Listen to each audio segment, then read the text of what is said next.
Boa noite a todos.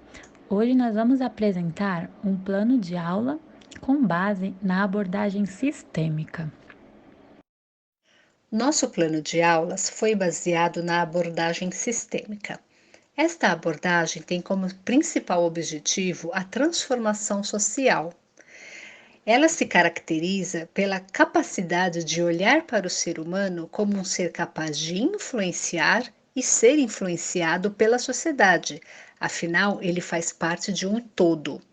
O professor Mário Betti, no livro Educação Física e Sociedade, já defendia que o aluno tem que ser tratado como um cidadão futuro que vai compreender, incorporar as atitudes e habilidades e conhecimentos e levar para o seu futuro e dominar valores e padrões de cultura esportiva, e não meramente replicar movimentos mecânicos.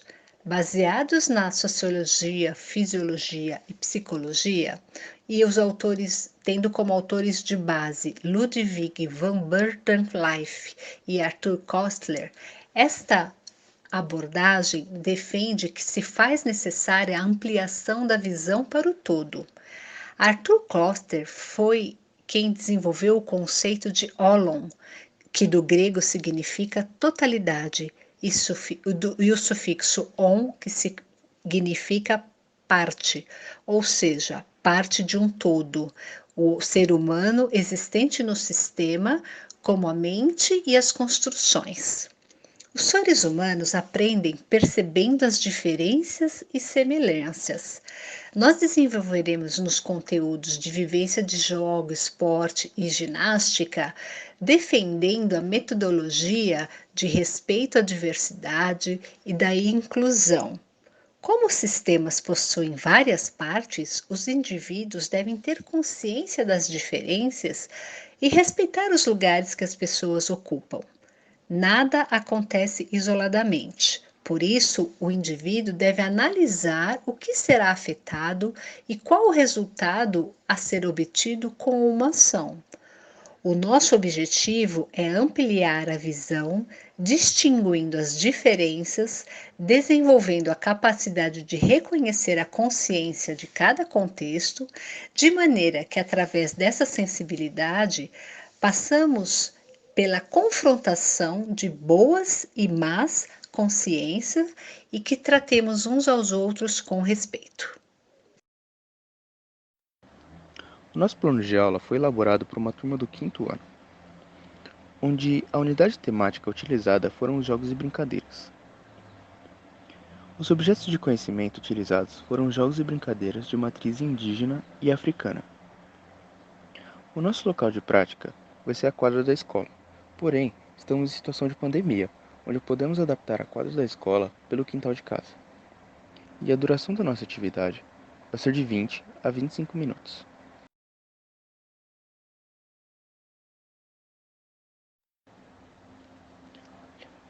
As habilidades utilizadas, com base na BNCC, foram a EF01 e EF02.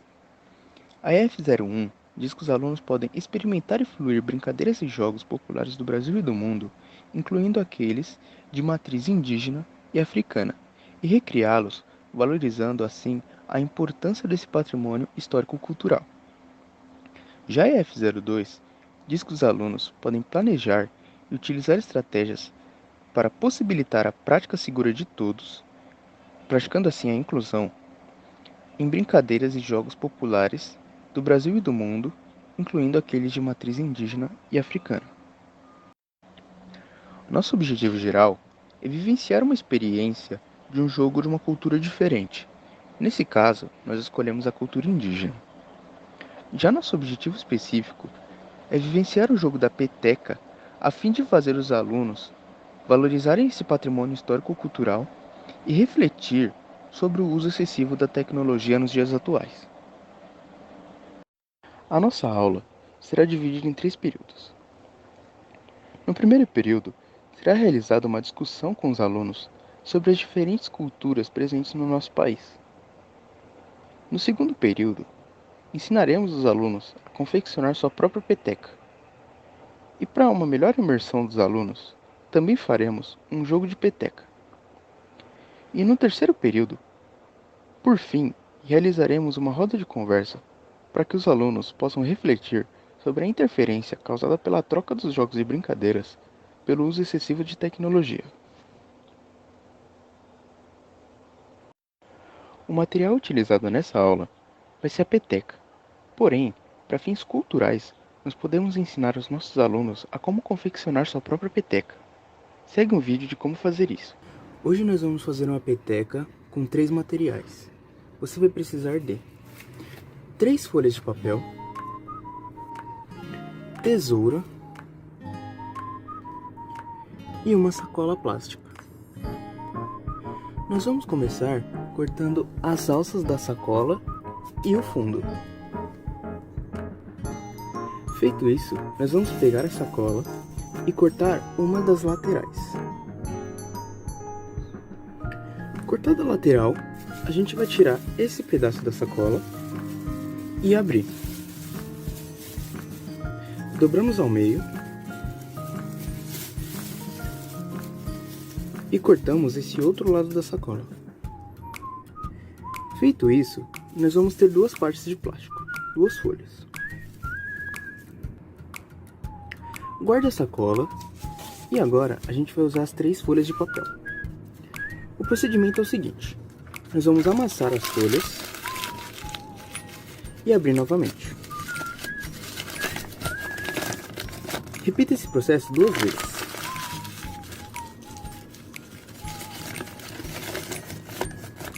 E em seguida faça com as outras folhas. Feito isso, nós vamos juntar as folhas, não tem problema se uma delas rasgar. Então, nós vamos fazer uma bolona grande de papel, com todas as folhas, deixando o lado amassado para cima e o outro lado liso, dessa forma.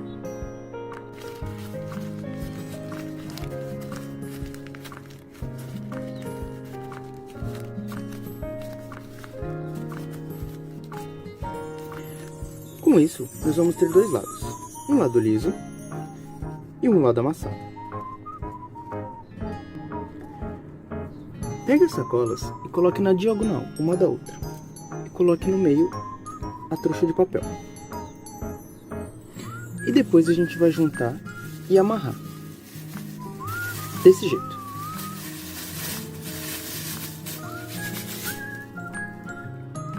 Pegue uma das fitas que sobrou da sacola e amarre.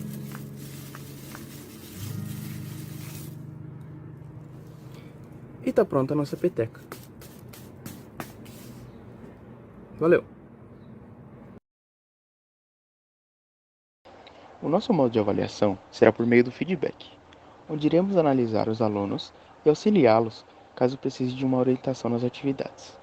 Porém, por fim, se necessário, também realizaremos um questionário ou uma roda de conversa para saber como foi a vivência e experiência dos alunos em uma nova cultura e também refletir sobre a interferência da troca dos jogos e brincadeiras pelo excesso de tecnologia.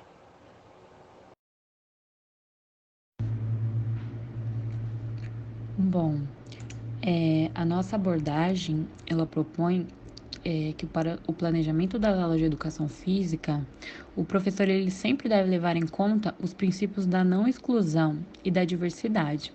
Então, né, de acordo com Darido, em 1999, dentre esses princípios, o mais importante é o denominado princípio da não exclusão, de modo que nenhuma atividade exclua qualquer aluno, fazendo, né, com que eles todos tenham acesso à participação às aulas de educação física. No caso, nós pensamos na peteca adaptada, né, para que as crianças cegas elas possam participar por meio da peteca adaptada, que no caso é peteca sonora.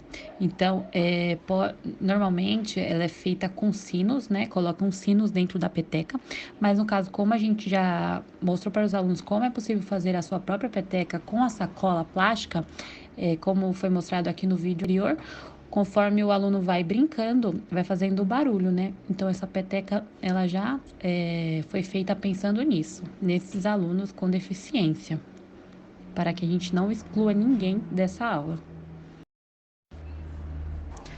Então, considerando direitos de aprendizagem dos ciclos interdisciplinar e autoral da educação física, o currículo ele deve ser escolhido com base nas propostas de cada escola.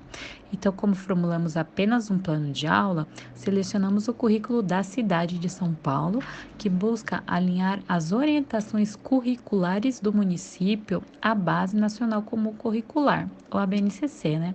Que é um documento que define as aprendizagens essenciais que todos os estudantes brasileiros têm direito ao longo da educação básica. A BNCC ela é estruturada com foco em conhecimentos, habilidades, atitudes e valores, a fim de promover o desenvolvimento integral dos estudantes e a sua atuação na sociedade.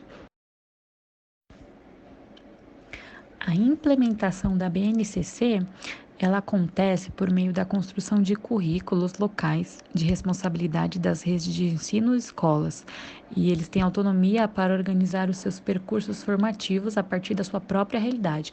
Então, todas as escolas elas podem identificar sua própria realidade e podem selecionar o currículo com o qual vão trabalhar, né?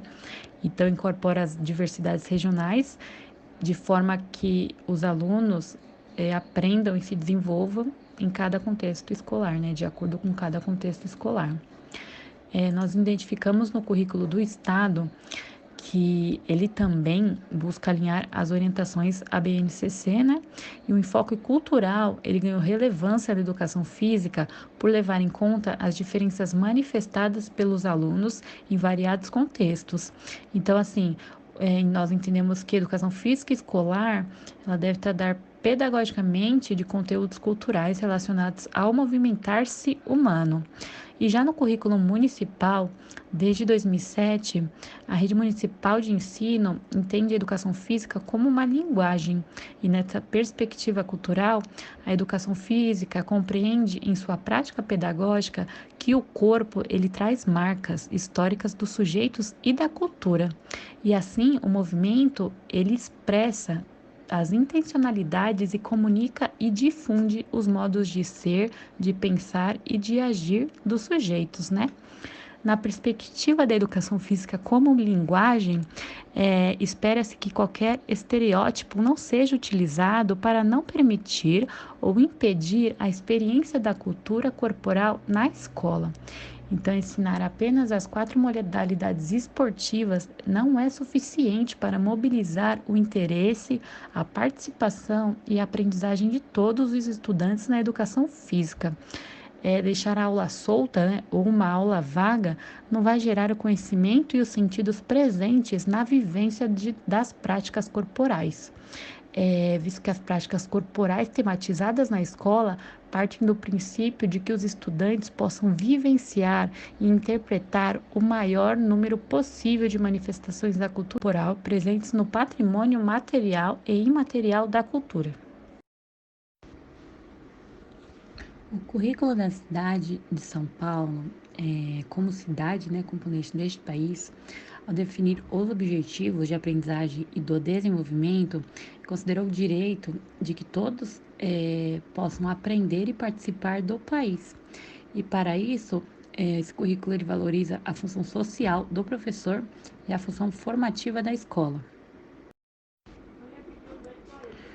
Já o currículo paulista ele tem por objetivo melhorar a qualidade da educação básica dentro do estado de São Paulo, por meio de orientações para a aprendizagem dos estudantes através da elaboração de cadernos do aluno e do professor, né, os quais seguem as competências gerais e discriminadas pela Base Nacional Comum Curricular, que é a BNCC.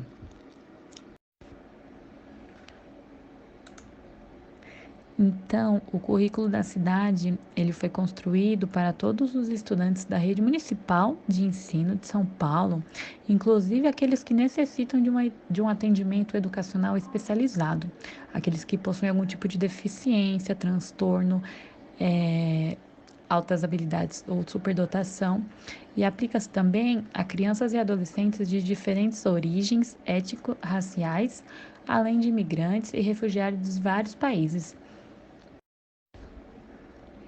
Então, a proposta, né, de atualização do currículo da cidade reforça a mudança de que O estudante ele não precisa se adaptar aos moldes que a escola oferece, mas que esse campo, né, que é a escola, ela se torne um campo aberto à diversidade. Essa diversidade não é no sentido de que cada estudante poderia aprender conteúdos diferentes, mas sim que eles possam aprender conteúdos de diferentes maneiras. E essas foram as nossas referências.